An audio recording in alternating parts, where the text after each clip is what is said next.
Welcome back नाज़रीन जी break खां पहिरीं district health officer doctor ज़ेमज़ सां ॻाल्हि कईसीं ऐं हिन जी जेकी कोरोना वायरस जी जेकी तकनीकी मालूमात आहे उहा तव्हांजे साम्हूं पेश कईसीं। पैरामेडिकल स्टाफ जो भी कोरोना वायरस के हवाले से वॾो अहम किरदार है। Paramedical staff front line force के तौर पर किरदार अदा करे रहियो आहे। प्रोग्राम के ॿिए हिस्से में असां पैरामेडिकल स्टाफ जेके असां सां गॾु मौजूदु आहिनि उन सां ॻाल्हि ॿोल कंदासीं। बल्कीस आलम साहिबा असां सां गॾु मौजूदु आहिनि, पाण डिस्ट्रिक्ट एडीसी आहिनि ऐं सुपरवाइज़र भी आहिनि लेडी हेल्थ प्रोग्राम जी। डॉक्टर अस्मा साहिबा भी मौजूदु आहिनि, उहा बि असां सां गॾु मौजूदु आहिनि। Lady health worker Rukhsana Arshad उहा असां सां गॾु मौजूदु आहिनि, उन सां भी ॻाल्हि ॿोल कंदासीं। बहुत बहुत शुक्रिया, आप लोगों ने अपना कीमती वक्त दिया। बल्कीस साहिबा, पहले आपसे बातचीत का सिलसिला शुरू करते हैं। डॉक्टर ज़ेमज़ साहब से बात की थी, टेक्निकलिटीज जो होती हैं, जो इसकी कोरोना वायरस क्यों फैलता है, इसकी क्या है सिम्टम्स, क्या है वायरस क्या है, उस पर तो हमने बात की।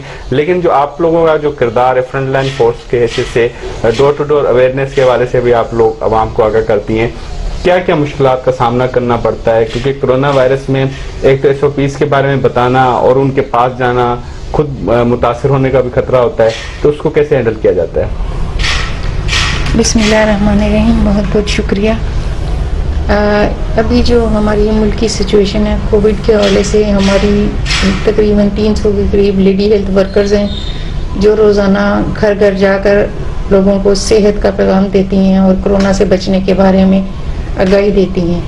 लेकिन इसके बारे में हमारी लेडी हेल्थ वर्कर्स को बहुत सी मसाइल का सामना करना पड़ रहा है, क्योंकि ये जो कोरोना की सेकेंड लहर है, अगर हमने इस पर अच्छे तरीके से अमल नहीं किया, SOPs को फॉलो नहीं किया, तो वो जो हम तकरीबन हम दिसंबर 2019 से जो कोशिश कर रहे थे वो सारी कोशिश जीरो पे हो जाती।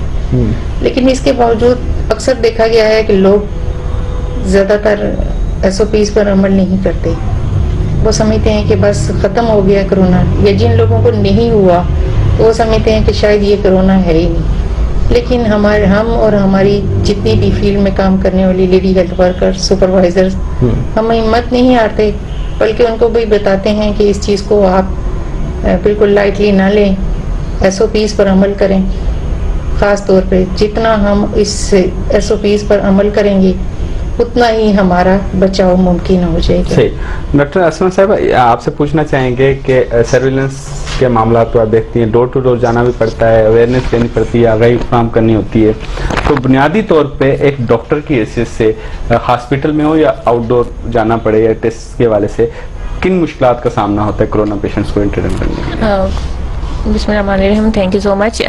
जब स्टार्ट में हमारे पास जो है वो कोविड की जब फर्स्ट वेव आई, तो तब जो है हमें बहुत ज़्यादा जो है वो मुश्किलात का सामना करना पड़ा था, क्योंकि लोग जो थे वो बहुत ही ज़्यादा फियरफुल थे और जो बाकी कम्युनिटी थी वो स्टिग्मेटाइज कर रही थी लोगों को। तो इसलिए जो है ना, लोग हमें ट्रेसिंग करने में, एक्चुअली हम कॉन्टैक्ट ट्रेसिंग कर रहे होते हैं कि फैमिली में अगर कोई एक पॉजिटिव आता है तो हम बाकी फैमिली जो है जिसके साथ उस शख्स का कॉन्टैक्ट हो, हम उनको ट्रेस करते हैं और उनकी सैम्पलिंग कंडक्ट करते हैं।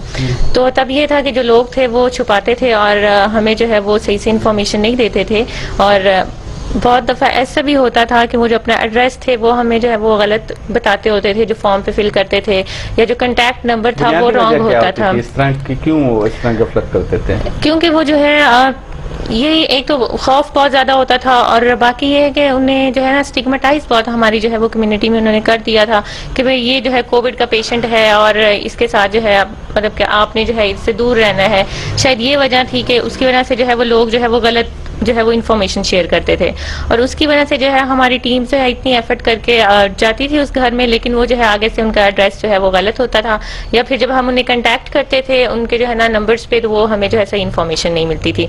लेकिन अभी जो है ये हमारे पास जो है ना स्टार्ट में हमें बहुत ज्यादा ये देखना पड़ा था, लेकिन अभी जो है लोगों के जो है व्यूज और पर्सपेक्टिव जो है वो चेंज हुआ है।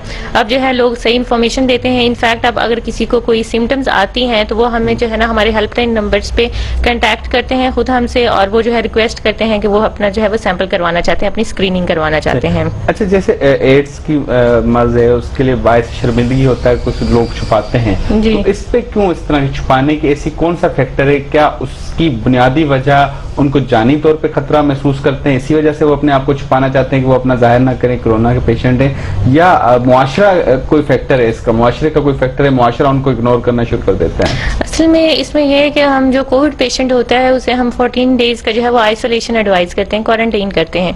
जो मोस्ट ऑफ द पीपल है हमारे यहाँ पे वो जो है इसको 14 डेज जो है ना वो उन्हें जो है वो बहुत ही भारी लगते हैं, मतलब कि वो 14 डेज जो है वो अंदर आइसोलेट नहीं होना चाह रहे होते, चाहे घर हो या हॉस्पिटल। जी बिल्कुल ऐसे ही है। घर में जो है वो फिर भी अब जो है वो लोग कर लेते हैं, लेकिन हॉस्पिटल में जो है वो तो बिल्कुल नहीं करना चाह रहे होते, तो इसीलिए जो है ना वो छुपा रहे होते हैं और फिर अपनी जो फैमिली है उसकी भी ट्रेसिंग नहीं करवा रहे होते कि कहीं उन्हें भी जो है वो हॉस्पिटल में शिफ्ट ना कर दिया जाए और उन्हें भी जो है ना वो आइसोलेट ना होना पड़े।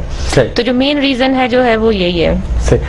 हमारे साथ lady health worker Rukhsana Shah साहब मौजूद हैं। अच्छा मैडम, ये थोड़ा बताइएगा कि जब कोरोना वायरस आया तो उसके बाद लेडी हेल्थ वर्कर का अवेयरनेस का रोल बड़ा अहम रहा है, डोर टू डोर जाना, लेडी हेल्थ वर्कर अवेयरनेस करना, तो कितना रिस्पॉन्ड मिलता है लोगों की तरफ से, कितना ताउन करते हैं, आगाही लेते हैं, नहीं लेते या इग्नोर करते हैं, नजरअंदाज करते हैं? आपने जैसे सवाल किया, लोगों में पहले तो शऊर था भी और नहीं भी, क्योंकि शऊर यूँ नहीं था कि वो जाहिर ही नहीं कर रहे थे, कि वो समझते हैं कि कोरोना तो कोई बीमारी है ही नहीं, ये हमारी हुकूमत या लोगों की लाई हुई बात है। लेकिन जैसे जैसे लेडी हेल्थ वर्कर गई, उसने अपनी काउंसलिंग की, मोटिवेशन किया, हमने सेहत कमेटियों में इस बात को लोगों को अवेयर करने के लिए सेहत कमेटियां हमारी होती हैं, औरतों की ग्रुप मीटिंग्स होती हैं, उन मीटिंग में अपने मौलवियों को, टीचरों को, सबको इन्वॉल्व किया। उसमें उन लोगों ने हमारे साथ बहुत अच्छा कोऑपरेट किया और जो फर्दर उन खवातीन के हवाले से घरों की वो थी, वो रिस्पांस पहले शुरू वाले वेज में जैसे मैडम बता रही हैं वो वाकई बहुत मुश्किल था, क्योंकि हम लोग जब जाते थे तो वो कहते थे सलाम भी करो, हाथ भी मिलाओ, कोई कोरोना नहीं है, आप लोगों की फैलाई हुई बातें हैं। और मुझे तो वैसे भी वो कहते हैं कि ये बाजी थोड़ा सा बीमारी को लेके ज्यादा सेंसिटिव है तो हम चूंकि हेल्थ वर्कर हैं, फील्ड में इसी तरह के काम कर रही होती हैं, हमने फील्ड के लोगों को वो करते हैं बार बार इस बात के लिए। अब अल्लाह का शुक्र है कि लोग अपनी सिम्टम भी बताते हैं, हमसे हर चीज़ शेयर भी कर रहे हैं और मुख्तलिफ जैसे पॉजिटिव आ रहे हैं जिन लोगों के केसेस, तो वो हमसे बहुत अच्छा वो अपनी वो लेते हैं, गाइडलाइन लेते हैं कि हमें इससे कैसे बचना है, हमने SOPs को क्या फॉलो करना है। क्योंकि हमारा तो फर्दर यही रहा कि आप लोग हाथ धोए हैं, हाथ जैसे कि बार बार धोने के लिए 20 सेकंड तक कह रहे हैं, आप अपने हाथों को वॉश करें। खवातीन को घर में कहते हैं कि कुछ बनाने से पहले, बच्चों को बाहर से आने से पहले आप हाथ धुलवाएं, तो वो बहुत अच्छा रहा। और बच्चों का अप्रिशिएट करने के लिए मेरा बहुत वो है, क्योंकि बच्चों ने इस मामले में बहुत हमारा वो किया, उन्होंने एक ऐसा वो रखा कि घर के हर लोगों तक वो कि आंटी बता के गई थी कि आपने हाथ धोने हैं और किस तरह हाथ धोने हैं, वो 20 सेकंड उन्होंने अपने घर वालों को भी बताया। तो बहुत शुक्र है, अल्हम्दुलिल्लाह काफी हद तक बेहतरी रही। सही, बहुत बहुत शुक्रिया। नाज़रीन, ॻाल्हि जो सिलसिलो जारी है, वठंदासीं ब्रेक, ऐं ब्रेक खां पोइ कोरोना वायरस जे हवाले सां वधीक जेकी तव्हां ताईं मालूमात पहुचाईंदासीं। इन वक़्तु पैरामेडिकल स्टाफ असां सां गॾु मौजूदु आहे। वठंदासीं ब्रेक, ऐं ब्रेक खां पोइ हाज़िर थींदासीं।